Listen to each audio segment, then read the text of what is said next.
Springs, 1990. A killer waits to strike. When Dianne Hood walks to her car, she steps into a trap. Take it, it's yours! Holding the gun is 29-year-old mother of two, Jennifer Reali. Is she an innocent woman manipulated into being a killer? Or was this senseless murder all her own idea? Now, 20 years later, Jennifer is waiting to tell me just what was going through her mind on that terrible night. She's got a story to tell, and I've got some questions for her. I'm Candace DeLong. As an FBI agent, I worked on the front line for the world's most powerful law enforcement agency. I went undercover, I trailed terrorists, and I interviewed notorious killers. It's my job to understand the people who others cannot comprehend.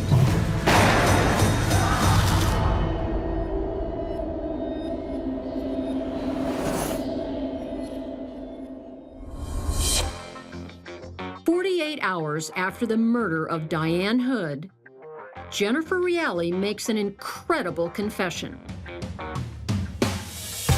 She did it. She shot Dianne. But there's a catch. You see, she claims it's not her fault. Dianne's husband, Brian, convinced Jennifer that God wanted it that way. The jury agrees. Brian Hood is sentenced to 37 years. And Jennifer ends up here.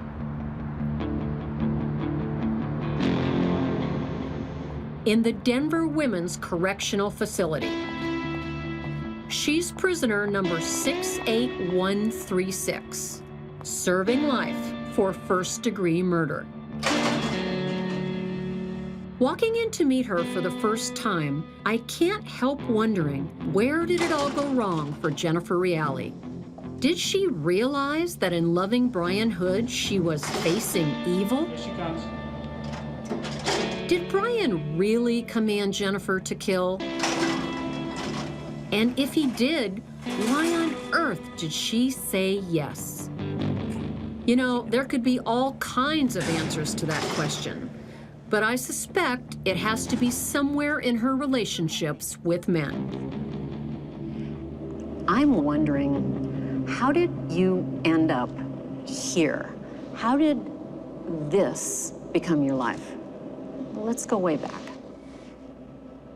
You know, that's been the puzzle of my life for the past 20 years, trying to figure out what happened, why I was susceptible, and why I was so eager to please. What were the dynamics of my life that caused me to be susceptible to that? What kind of guys were you attracted to? Oh, bad boys. The bad boys. Bad boys. The first date I had, I remember the very end of it, ended up in a rape. And I didn't see it as that at the time, but now that I look back, I'm like, whoa, where was your sense of boundaries and sense of self? And I ended up dating this guy for another year. Yeah. Now that rings an alarm bell for me. Even as a young adult, Jennifer wants to please men. She'll trade her happiness for theirs. It happens again in college when she meets a young, domineering soldier, Ben Reali. Ben is the one you chose to marry. Yeah. How old were you? I was 22. I had a great career ahead of me. I had all these great things going on, and what career did you have? I was going into architecture. I was following my father's footsteps. And then he was like, well, let's get married. And I'm like, well, I want to finish school. He says, it's now or never. And back then, I felt like I could not exist without someone. I had to have somebody. I would have someone to love, I would have someone to please, I would have someone to chase, and I'd have someone chasing me, and all of that would make me feel more alive. It's sounding like an ominous pattern. For Jennifer, having a man take care of her is more important than taking care of herself. But in Jennifer's case, pleasing a man had fatal consequences. Do you recall the point, Jennifer, at which you decided to do it, to commit the murder?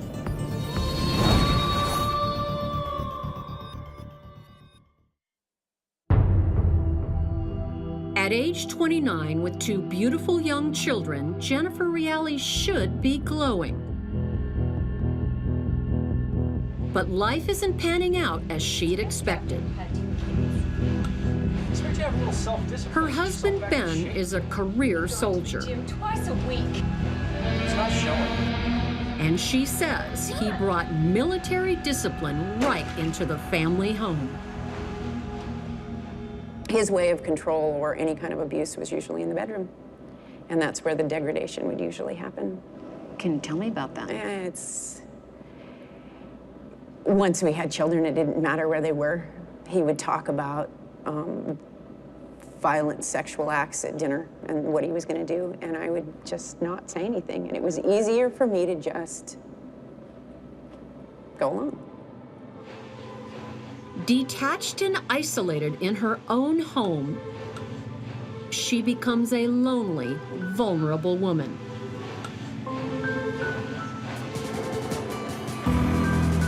Then, one fateful day, Jennifer is relaxing in the jacuzzi at her local health club. And then in walks Brian Hood. Yes. Tell me about the day you first met him. The first time I met Brian was in the jacuzzi, and, you know, he uncurled his huge body and shook my hand and said, "Hi, my name is Brian Hood," and I said, "Hi, I'm Jennifer Reali," and he's like, "What do you do for a living?" And I, very chagrined, in a sense, said, "Well, I'm a housewife and a mother." And I wasn't real proud of that because I had aspirations to be something else. And he very quickly said, "Oh, that's one of the best professions in the world. I think that's admirable. You should think well of yourself." And da-da-da-da-da. We talked about our marriages, and it was just real small talk. And that was it. Hi, mind if I join you? Jennifer is ripe for the picking, and Brian plays her perfectly. Brian Hood. But wait for the clincher. He has a tragic story. His wife is suffering from the chronic disease, lupus. How did he come across when he would speak about his wife's illness? Very sympathetic. He seemed as though it was such a tragedy at the beginning. He came across as a caring husband. Oh, very, very. He was a caring husband, a born-again believer. The package he presented was so pristine that there was no way I would have thought that there was an underlying villain underneath it. Brian seems like a caring man with strong Christian beliefs. Jennifer trusts him. Next, he invites himself into her house, presumably to sell insurance. With her husband away on military maneuvers, Jennifer is supremely vulnerable. I was pouring coffee, and he came up behind me, and I turned around, I didn't even know he was there, and he just bent down and kissed me. And I pushed him away, and I said, "How can you do this? We're not doing this." And he says, "Well, you just take your head off, and you put it over there, and you just enjoy it." And he was kind of hard to resist physically. And I was attracted. I was attracted to him. Well, he was a pretty handsome guy back then. Yeah, he was a pretty handsome guy, and very, very passionate, very charismatic. And it's as though he knew exactly what to do, exactly when. It's like he could read what I needed. It was the dream. It was. I've seen this kind of behavior before. Jennifer puts up a minor fight, but I believe a part of her wants to be charmed by Brian. Sorry. No, you're right. When she let him into her house, I think she knew an affair might be in the cards. I'm in the laundry room, and he just picks me up and puts me on the washing machine and washer and dryer, and gets close to me, and basically starts to have sex. And I'm thinking, okay, this is not okay. This is not all right. But this is great. This is great. You know, there was this toss back and forth, and then very abruptly as he'd come in, he left. He got out, and he said, okay, now we're one in the eyes of God. He put his shirt on, walked out, and he was gone. And I'm still sitting there on the washer and dryer. For Jennifer, sex changes everything. She has fallen for Brian. This is nothing like life with her husband, Ben. I felt beautiful, I felt affirmed, I felt loved, I didn't feel like I was being used, I didn't feel like trash. Made a huge difference. It was night and day. So that was how the affair began. Coming up, how does an intelligent, caring mother become a murderer? Do you remember how you were feeling? Was your heart pounding? I got to a place where it just didn't even feel like I existed. I didn't feel anything.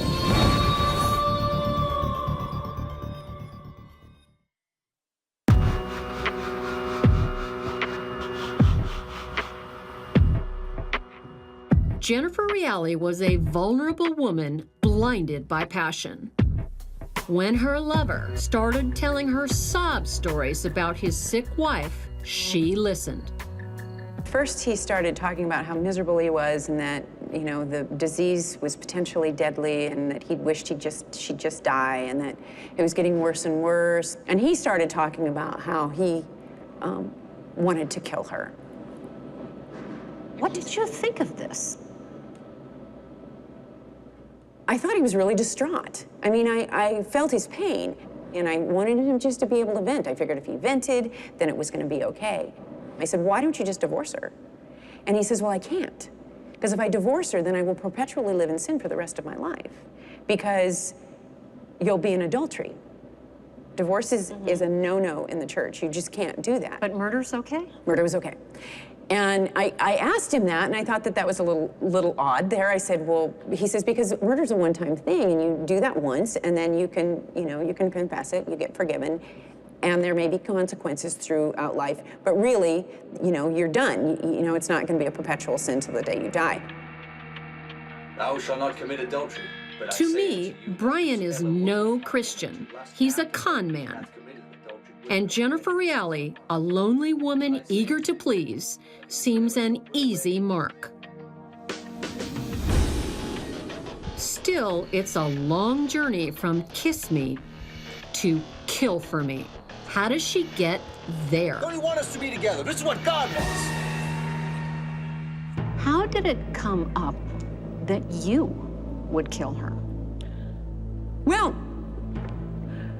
he had come to the conclusion that I was an angel sent by God, and that I was here to help him through this, and that I would be the one to be able to do this, and I thought he was crazy.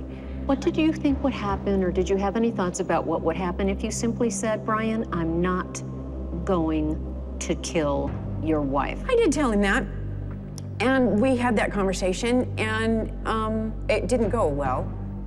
We were in my car, and I told him, I said, look, I can't do this. I can't do this. You're gonna have to find another way. And I remember him slamming the dashboard. You got to. Why not? And he started yelling at me a blue streak, and I don't really recall what he said. But then it was just like, okay. Do you recall the point, Jennifer, at which you decided to do it, to commit the murder?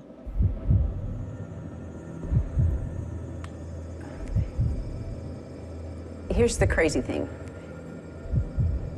I don't know that I can say that I decided I would. What I decided is that if it was gonna happen, it was gonna happen. Like I said, I thought that God would stop it. If it wasn't supposed to happen, my car would break down, or the meeting would be canceled, or something would happen. And so to say that I made a decision would be a lie.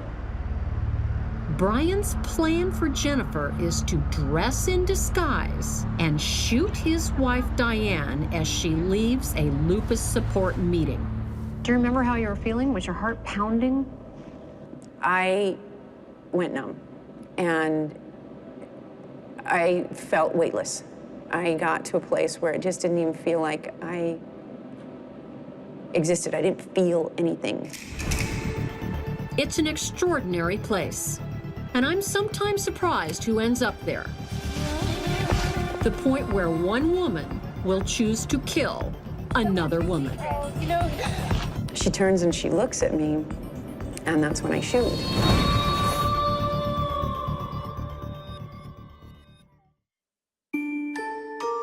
Just after 8:30 on a Wednesday evening in September 1990.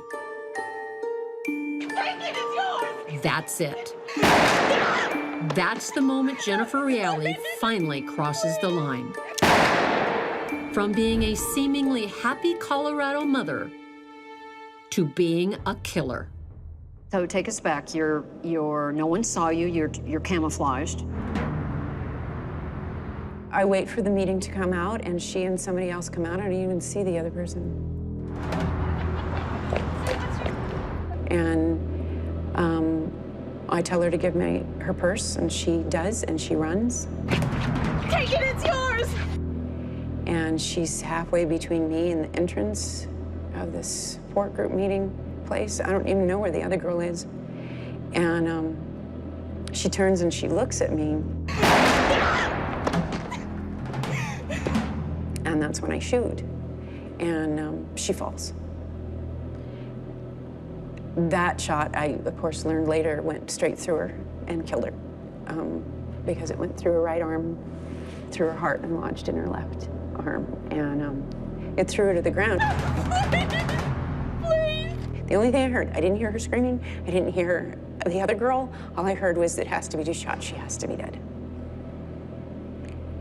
So I walked over to her, and I recall her rolling over onto her stomach, and that's where the second shot is, in her shoulder. And then I ran. And that's it. I've completed my mission. It's an ugly, ugly mission. Okay.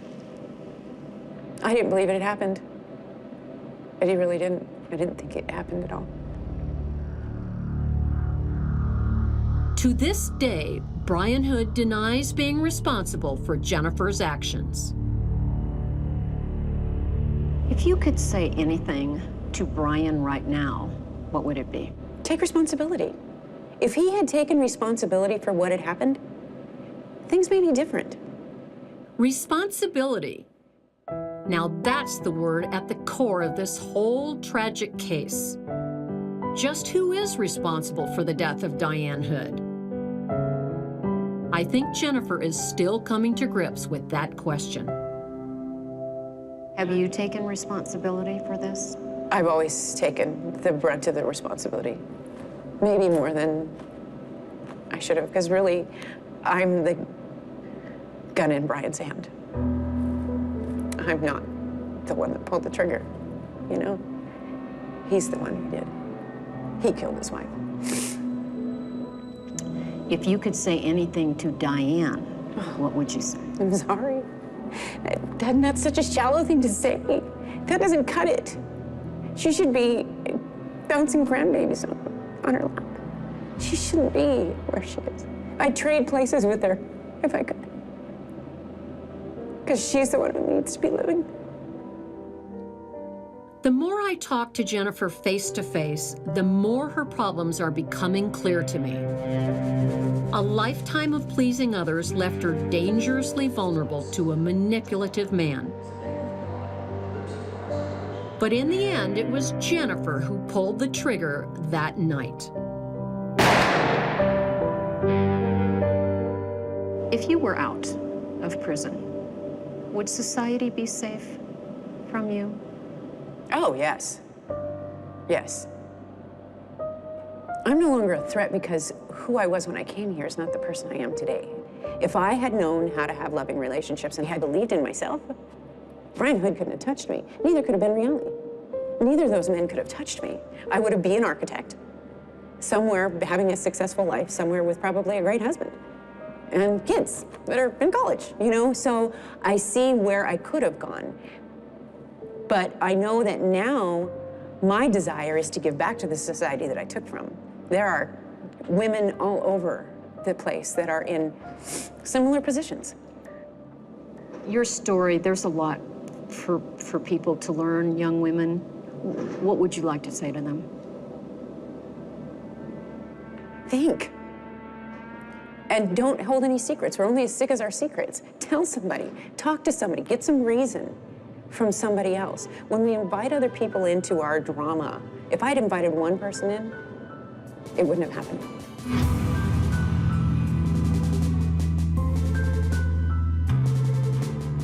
The Jennifer Reali I met was not the same Jennifer that committed murder 20 long years ago. I believe that Jennifer was being truthful with me about what happened. She surrendered her will to Dianne Hood, a smooth-talking con man who convinced her to commit a violent act that was not at all in her nature. And 20 years later, she's still paying the price.